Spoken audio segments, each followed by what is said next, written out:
programa Outras Palavras, um oferecimento Sindiúte-MG, Sindicato Único dos Trabalhadores em Educação de Minas Gerais.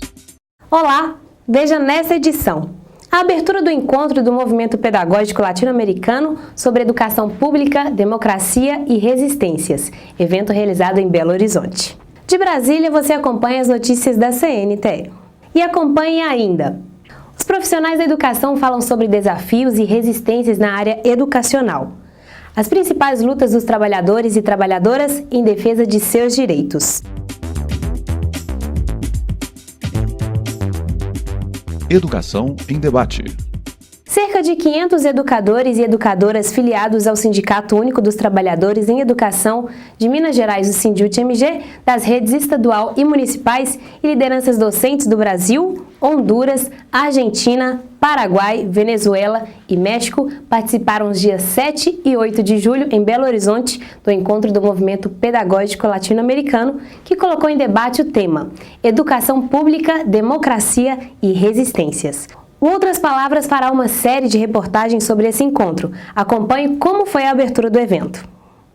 O encontro foi realizado pela Internacional da Educação, IEAL, Confederação Nacional dos Trabalhadores em Educação, CNTE, e o Sindicato Único dos Trabalhadores em Educação, Sindiúte. Segundo a direção do sindicato, esse foi um momento mais que oportuno para se fazer o debate e conhecer as realidades da educação pública dos países latino-americanos. Para nós, de Minas Gerais, foi um momento único, porque nós conhecemos a realidade do movimento dos trabalhadores em educação de outros países. Vimos como foi o golpe de Estado em Honduras e no Paraguai, vimos a luta dos professores do México, vimos a situação dos profissionais da Argentina, que hoje lutam contra uma agenda neoliberal, e conhecemos também a realidade da Venezuela. Nós pudemos identificar aquilo que os grandes meios de comunicação não nos contam, né? Lutas importantíssimas e como a privatização da educação tem sido a bandeira de toda a direita na América Latina.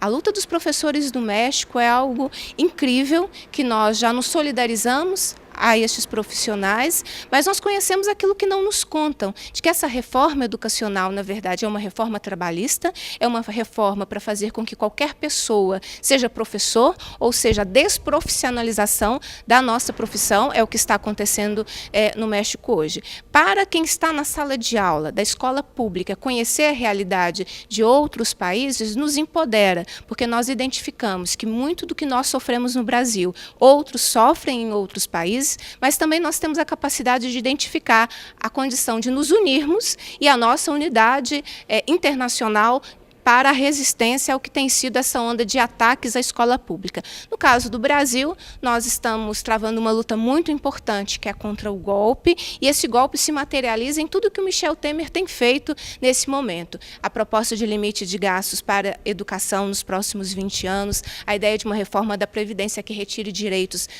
dos professores, das professoras e das mulheres, a ideia da terceirização sem limites, que vai fazer com que acabem políticas de concurso público, a própria lei do piso salarial profissional nacional e toda a sua política está ameaçada.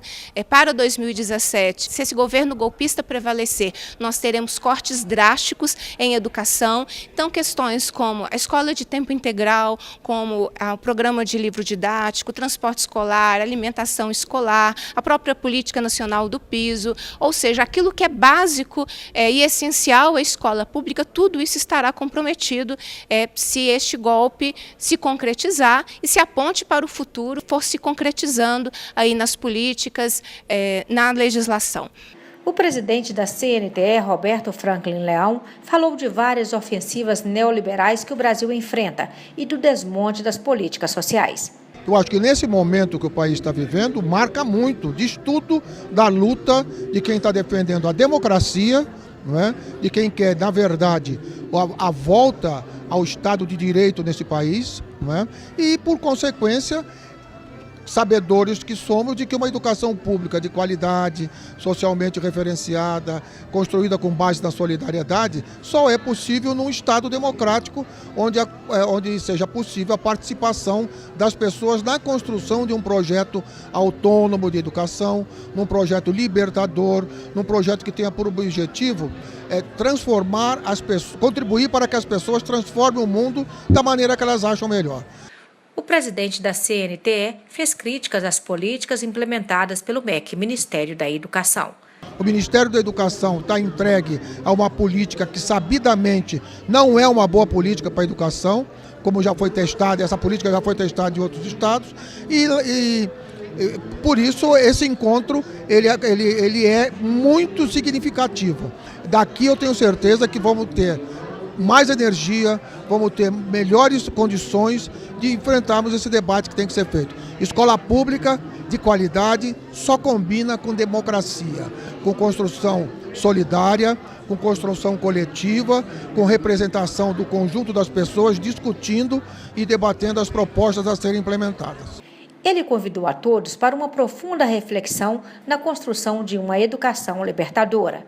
A escola pública que eu estou me referindo, né? Seja uma escola simplesmente destinada a oferecer uma educação rala, né, para a classe trabalhadora, deixando essa classe simplesmente o papel de coadjuvante, né, na construção da política do país, mão de obra barata, né, para ser substituída para ser utilizada a hora que for necessário.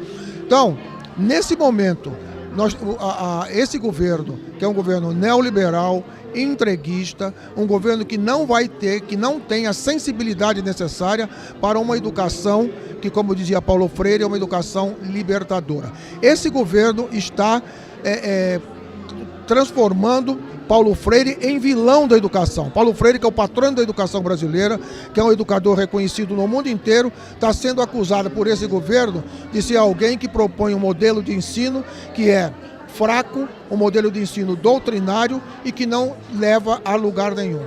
Então isso é um absurdo e essa é a lógica desse governo. É a primeira vez que Minas Gerais recebe o Encontro Internacional sobre Educação Pública. Fátima Silva é a vice-presidente da IEAL e também da Secretaria de Relações Internacionais da CNTE. Por que Belo Horizonte, por que Minas Gerais e por que essa parceria com o Sindiúti? Porque o Sindiúti atendeu aquilo que nós discutimos no Conselho Nacional de Educação da CNTE.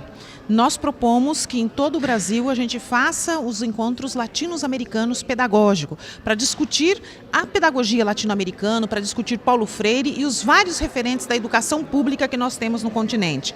Em Minas Gerais, o Sindiúti, sabendo da oportunidade do momento, nós resolvemos trabalhar o tema de educação pública, que é uma questão que está muito em disputa no nosso continente, democracia, porque nós estamos com golpe em 3 países da América Latina e está em curso um golpe também aqui no Brasil.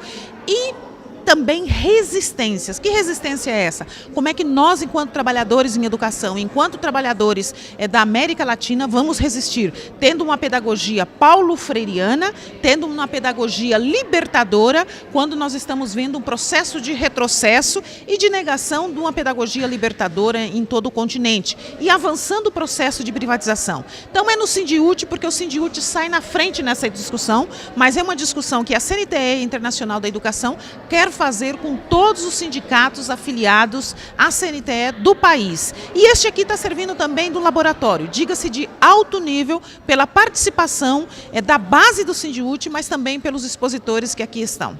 E as escolhas? A gente sabe que também tem representantes de outros países, Honduras, Argentina, Paraguai, Venezuela.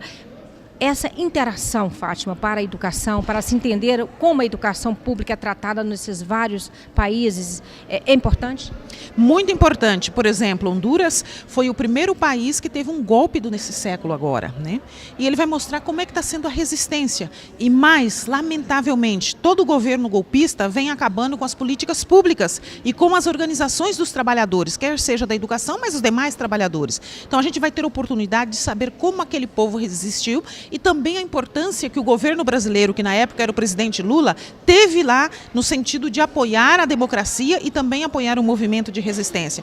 O Paraguai é tão próximo de nós, mas a gente sabe tão pouco do Paraguai. Mas o Paraguai também passou por um golpe de Estado orquestrado por as mesmas coalições de forças que estão fazendo isso hoje no Brasil.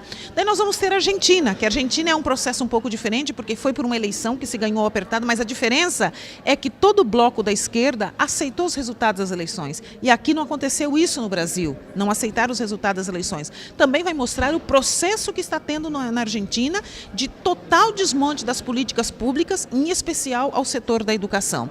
Enfim, trazer o México é mostrar um México no olhar dos trabalhadores do México, dos trabalhadores da educação. Um México que o Estado assassinou 43 jovens estudantes de magistério e que até hoje não tem resposta. Um México que há poucos dias, num conflito de greve no no estado de Oaxaca, assassinaram as 7 pessoas. Então é discutir um México que não está no calendário oficial, mas um México que é da gente e que é dos lutadores. Então é trazer esses países aqui para fortalecer a luta local, saber o que está passando no continente, mas para unir forças e para fortalecer a luta em cada unidade escolar. Tá, eu gostaria, Fátima, de uma visão sua, mais assim, ampla da nossa conjuntura política, por que é importante estar trazendo esse tema também para o Encontro Internacional de Educação? É importante para que nós saibamos que o nosso pouco que a gente faz é somado ao pouco de vários, e isso se forma muito para as resistências que nós precisamos ter. Nós no Brasil estamos num processo no meio de golpe, enfim, que vai se consolidar, e o que vem é muito pior para a classe trabalhadora. Por exemplo, a questão da Previdência, a questão da educação pública. Hoje o Ministério da Educação está totalmente na mão do setor privatista e nós estamos aqui para dizer que nós não aceitamos governo golpista, nós estamos na resistência e na luta e queremos deixar para as futuras gerações que podemos até ser derrotados pelos vitoriosos de hoje, mas que nós lutamos, a nossa geração lutou para garantir aquilo que outras gerações também chegaram até nós e conquistaram. Nos direitos humanos, no direitos da questão da inclusão racial, das mulheres, nos direitos previdenciários e, acima de tudo, a inclusão da educação pública no Brasil, que nesses últimos anos tem sido fantástica.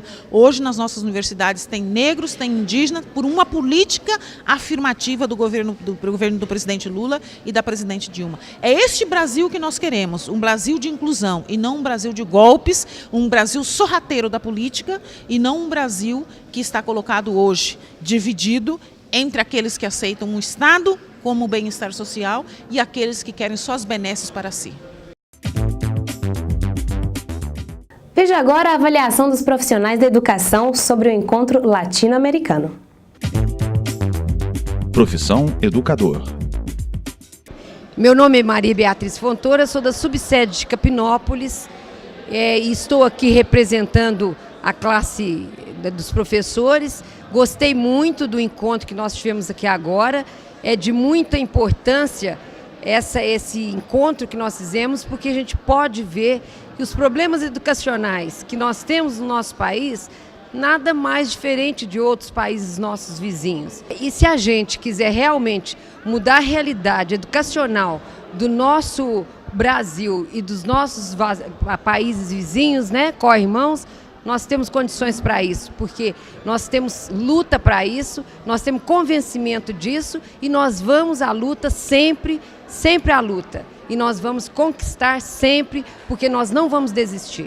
Eu sou Eduardo Silveira, advogado e analista educacional, e acho importante encontros como esse que estamos tendo aqui para falar sobre a disputa de força e a necessidade de nós levantarmos bandeiras novas contra a direita que quer acabar com os direitos dos trabalhadores e principalmente com a educação pública e para todos.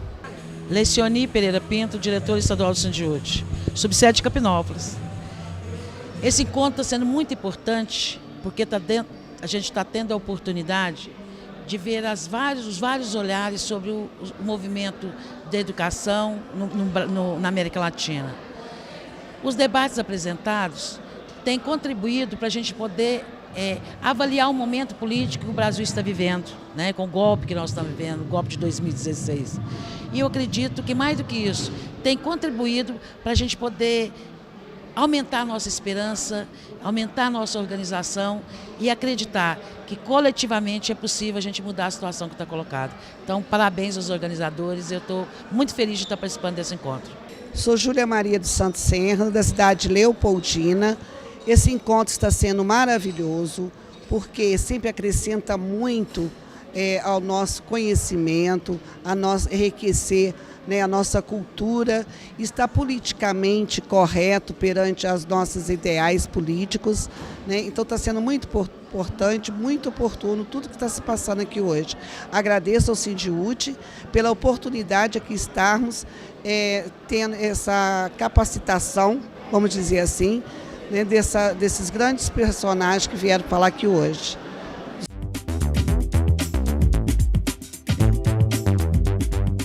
Choque de realidade. Saiba como aconteceram os golpes em Honduras e Paraguai e as principais dificuldades enfrentadas pelos trabalhadores e os profissionais da educação. Durante o encontro pedagógico latino-americano sobre educação pública, democracia e resistências, foram apresentadas as realidades à luz da visão dos trabalhadores e trabalhadoras dos golpes de Estado e suas consequências para os povos do Paraguai e de Honduras. Elias Munhoz, de Honduras, contou como se deu todo o processo de desgaste, enfrentamentos, perseguições, até a prisão do presidente Manuel Zelaya. Mostrou por meio de vários slides como foi arquitetado o processo de golpe.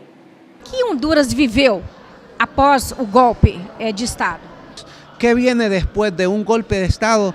Pues es nefasto, es una situación difícil. Primero es que el gobierno que llega a sustituir al presidente legítimo, Roberto Micheletti Bahín, ese era el presidente del Congreso Nacional de la República. Los diputados, el secretario, le va a tomar la promesa de ley y lo imponen como presidente de la República en sustitución del presidente Zelaya. La derecha busca argumentos cómo hacerle ver y los grandes medios de comunicación mediáticos establecen toda una campaña para hacerle ver que al pueblo hondureño que lo que había habido en Honduras no era un golpe de Estado, sino que era una sucesión presidencial. Pero nosotros podemos leer y se puede leer toda la Constitución y ningún artículo de la Constitución hay alguna parte que establezca que en Honduras se puede dar una sucesión presidencial por esto y por estas causas, no existe. Luego aparece una renuncia del presidente en el Congreso que él había firmado anteriormente. El presidente de Costa Rica desmiente que él haya firmado alguna renuncia, los diputados aparecen con ella. Eso tampoco también quisieron meterlo al pueblo hondureño, pero nunca pudieron hacerle entender al pueblo que no era un golpe, era un golpe de Estado. La Constitución se había rota, las instituciones no inician un proceso de ilegalidad. Hoy, después del golpe de Estado, la institucionalidad del país no funciona. La Corte Suprema de Justicia, por ejemplo, es manipulada. El presidente actual quita y pone magistrados a la Corte Suprema y la Constitución ya dice cómo debe hacerse. El Ministerio Público, las Fuerzas Armadas, el mismo Congreso Nacional, toda la institucionalidad deja de funcionar. No es que deje funcionar, o sea, que no sesionan o que ellos no, es que deja de funcionar en función a que deben de ser imparciales para impartir justicia para el pueblo hondureño, tal como lo establecen las mismas leyes y después del golpe en Honduras iniciaron toda una legislación desde el Congreso Nacional, disminuyendo y quitando todos los derechos, creando nuevas leyes, privatizaron la educación pública, crearon una ley fundamental en la cual establece que la educación en nuestro país es un servicio público, ya no establece que es un derecho de los niños y los jóvenes del país. Nos crearon una ley para disminuir lo que es la previsión social. El Instituto de Previsión que teníamos nosotros prácticamente lo eliminaron y lo traspasaron a la empresa privada, ahora está en las manos de un banco hondureño.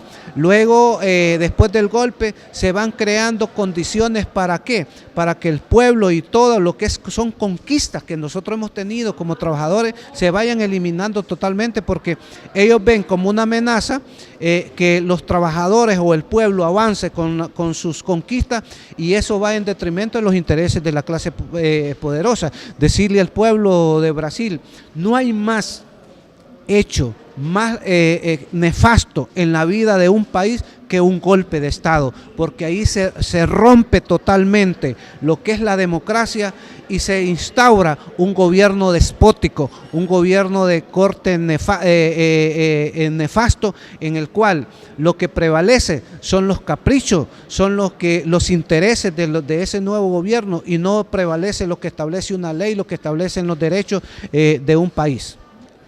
Juan Gabriel Espínola é secretário da OTEP Autêntica do Paraguai. ¿Qué consecuencias un golpe traz para un povo? Bueno, la consecuencia más nefasta para nosotros en Paraguay ha sido el de mantener la cultura, la ignorancia, el atraso.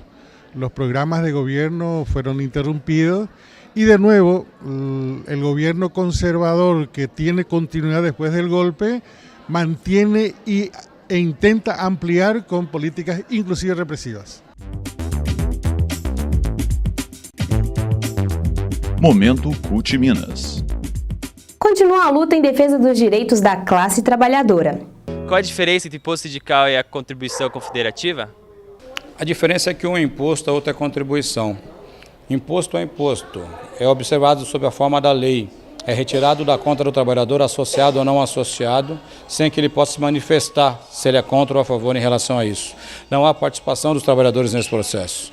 Contribuição é contribuição. Nós estamos propondo que a contribuição confederativa seja vinculada à organização de um acordo coletivo de trabalho e pós acordo coletivo de trabalho, nós tenhamos o sindicato propondo em assembleia para os trabalhadores uma contribuição confederativa para fortalecer o sindicato, manutenção da sua campanha salarial, mas também com toda a luta do dia a dia do sindicato. A diferença é a participação do trabalhador.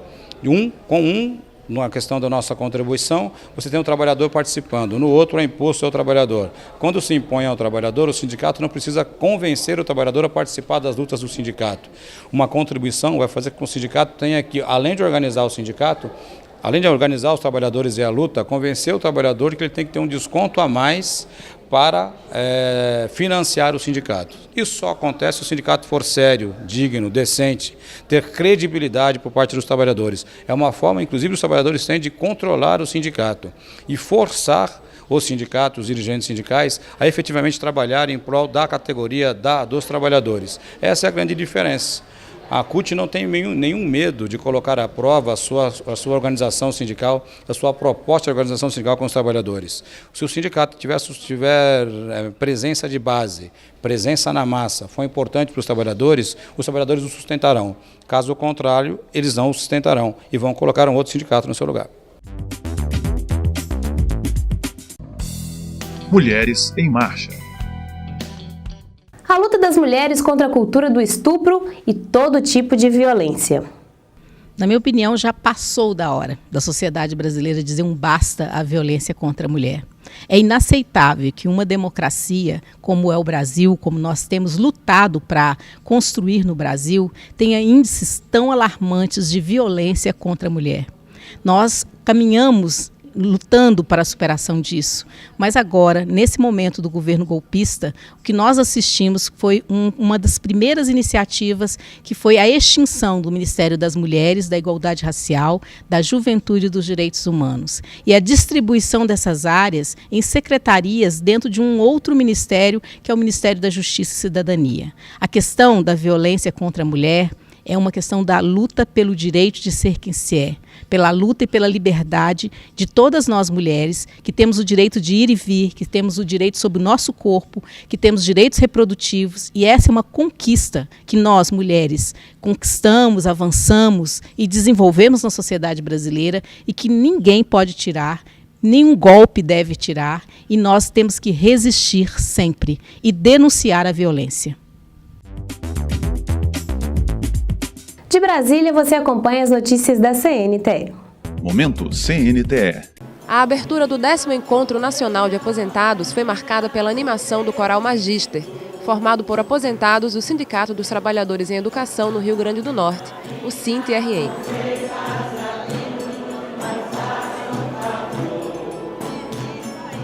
evento, que este ano acontece em Natal, é uma realização da Secretaria de Aposentados e Assuntos Previdenciários da Confederação Nacional dos Trabalhadores em Educação, a CNTE. Entre os dias 5 e 8 de julho, as delegações vão ajudar a orientar o planejamento das ações da Secretaria para os próximos anos. É isso que explica a secretária-geral da CNTE, Marta Vanelli. Porque todo encontro de aposentados, quando se trata de um encontro nacional que acontece de 3 em 3 anos, ele é um encontro que tira um pouco o planejamento da Secretaria para os próximos 3 anos. Né? Portanto, ele é que pensa, né? Os participantes que ajudam a pensar quais trabalhos, que ações a Secretaria de Aposentados CNTE vai desenvolver para o próximo período. E junto com isso nós traçamos que neste encontro nós vamos tratar a questão da saúde, não só o corpo, mas também não só da alimentação, como também do corpo, né? Então a gente vai tratar essa questão do envelhecimento saudável, né? O secretário de Aposentados e Assuntos Previdenciários da CNTE, Juscelino Liares Cunha, aproveitou para falar sobre a postura que deve ser adotada diante das mudanças ainda incertas, mas previstas para a reforma previdenciária. Bom, nós temos vários desafios para os aposentados, né? Primeiro é o respeito total ao Estatuto do Idoso, né? Mas o segundo, o grande desafio que vem por aí, que nós devemos nos preparar para esse desafio, é se realmente acontecer a reforma previdenciária, né? Porque nós sabemos, no momento nós não temos nada concreto, mas pela especulação que nós temos hoje, é uma mudança geral na Previdência, né?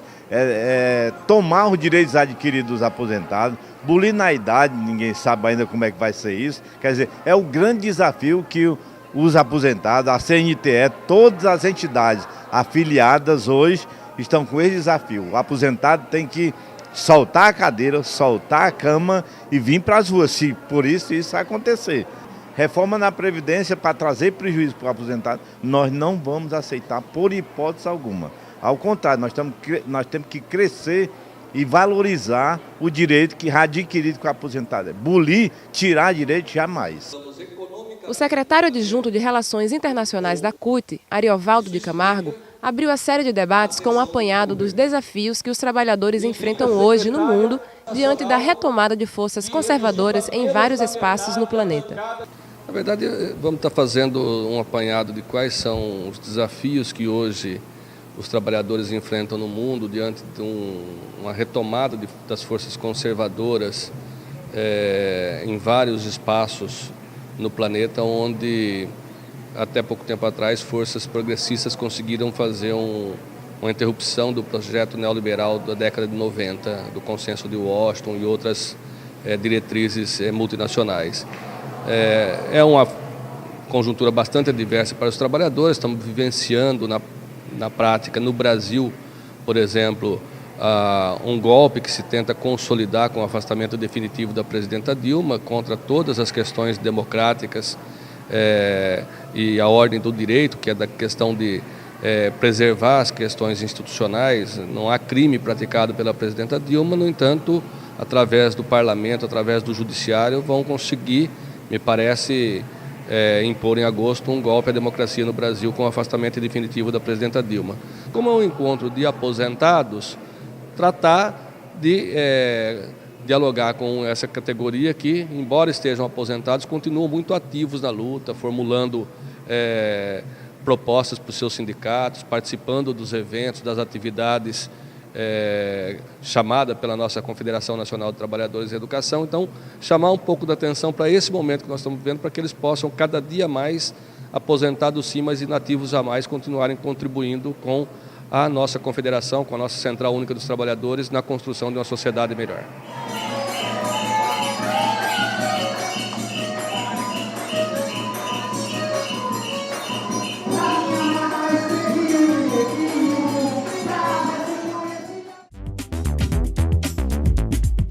Até o próximo sábado, você fica agora com o nosso quadro de humor.